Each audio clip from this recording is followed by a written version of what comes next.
opens direct negotiations, or Israel opened direct negotiations with Lebanon, which is probably because the Trump admin probably put pressure on them since Iran got pretty pissy. We're back with some breaking developments now. Israeli Prime Minister Benjamin Netanyahu says there will be direct negotiations with Lebanon. It comes amid confusion over whether the country was included in President Trump's ceasefire agreement with Iran.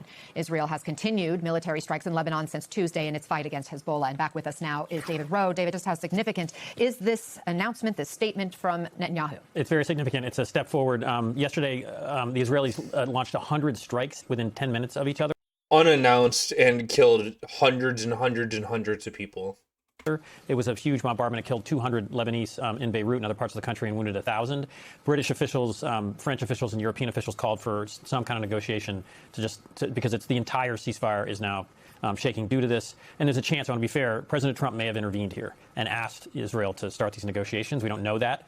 But, either way, this is a step forward in terms of maintaining the ceasefire and possibly ending the conflict. And that was my first thought, is how did we get here when it seemed like Israel was intent on escalating attacks against Lebanon? You think it's possible the U.S. leaned into Netanyahu, or do you think that there were other factors driving this? It could be the Europeans. I mean, it's either a realization by Netanyahu that Israel and the U.S. just can't go alone, that this many people can't die in Beirut and Lebanon. And so the European pressure could cause him to recalculate. Yeah, and I think Trump did tell.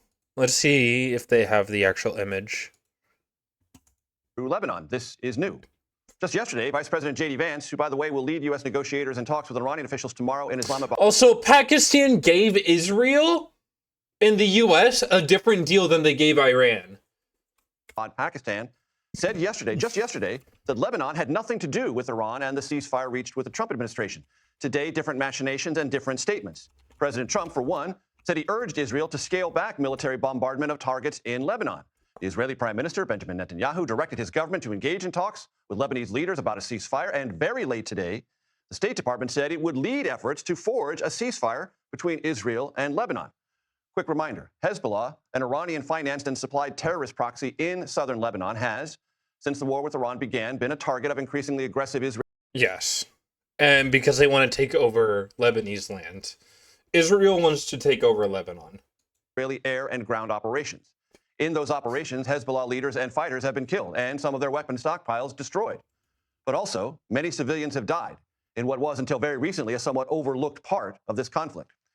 Iran said the ceasefire would fall apart if Israel did not stop attacking Lebanon. The White House, at least initially, said Lebanon wasn't even part of the ceasefire, though, and this is important, many diplomats in the Middle East, including, very importantly, the Prime Minister of Pakistan, thought that it was. Achieving that ceasefire is now clearly part of this very complex mix of negotiations. While the world waits for those to play out, the Strait of Hormuz... It was very clear from Iran's deal that they wanted from the U.S. that Lebanon would be included as an ally of Iran. Remains closed. According to CBS News analysis of vessel movements through the strait, 70 vessels of all kinds, tankers, cargo carriers, transited the Strait of Hormuz the day the war began. Remember that number, 70.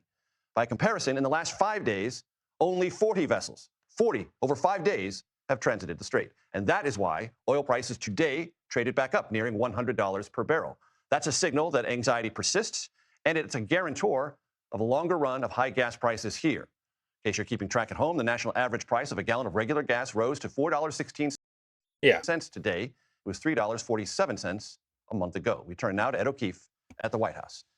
Ed, a lot going on and a lot at stake for the vice president. And come on, tell me what's going on, Ed. Ed. It tries to now figure out what's going on with Israel and Lebanon, in addition to what's going on with it and the Iranians. That's right. This will be the biggest diplomatic. The statement to Khamenei was read on state TV has not been seen public since he took over for his father, who was killed on the first day of the war. Should not leave unpunished criminal aggressors who attacked our country will undoubtedly demand compensation for every single damage inflicted, he said in the statement. Oh, man. This ceasefire, war with Iran disrupts. Yeah. I mean, here's daily vessels going through. When before the war, it'd be like 130. Early on Thursday, Israel kept its bombing of Beirut's southern suburbs, another part of the country. Lebanese state media said Hezbollah announced at least 20 military operations on Thursday, saying it has targeted Israeli vehicles in Lebanese territory, as well as firing into northern Israel. Lebanese officials declared a day of mourning after Wednesday's attacks on heavily populated areas, which they described as a massacre. Yeah.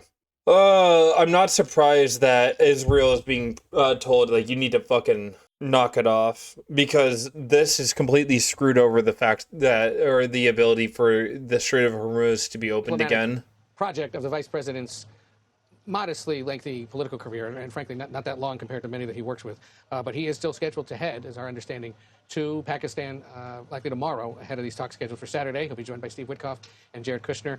We have not seen the president today. We haven't heard from him outside of a handful of modest interviews where he essentially reiterated, as he did on social media, that U.S. military assets will remain in the region unless or until there is an agreement with Iran, which he anticipates. And if not, then, quote, the shooting starts again.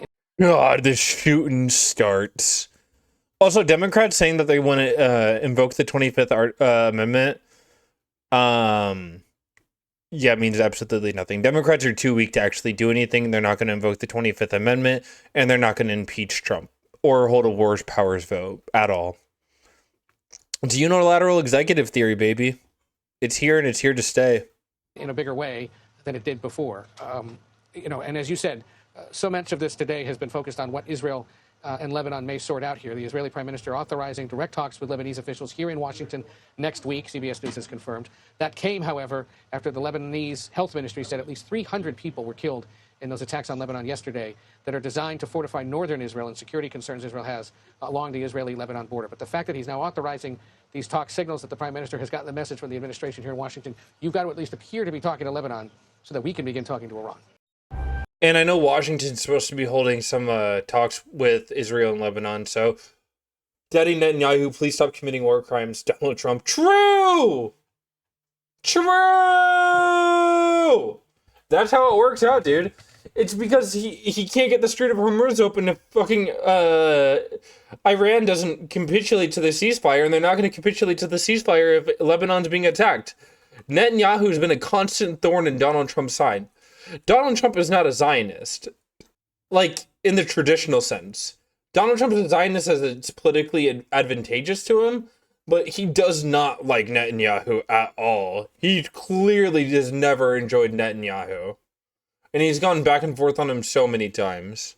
Trump only follows the money. No, he follows who gives him the most dick sucking. Trump has enough money. Trump gets lied to about constantly how much money the U.S. is making. That's why he says it with honesty. Shit, me too. True. Trump says with honesty that the U.S. is, like, super wealthy because he truly believes it, because that's what he's being told. Trump doesn't have the ability to recognize that the U.S. is, like, worse off than it's ever been in the last 50 years. Okay, I can see that. Yeah. I mean, that's just how Trump works, man. That's why people like Steve Witkoff and J.D. Vance just lie to him constantly. No wonder he thinks he's a genius. He genuinely believes that. He genuinely thinks he is. You have to remember that Trump does not lie, and when he does lie, it's really obvious. Trump cannot hold a secret. Trump is sundowning all the time, so he believes anything. Yeah, he is. Trump very rarely lies in interviews. He just genuinely believes anything he says. That's why he says we're winning. Oh wait, we want the war to keep going. We're winning. He believes in each time. He's just really fucking stupid. And he repeats what he's told. So he's told, like, before one interview, hey, we've won the war. And then so he says it in the next interview that the war is still going. So he says that the war is still going in the next interview. That's why he's so flip-floppy on it. Because the people controlling him are so fucking stupid.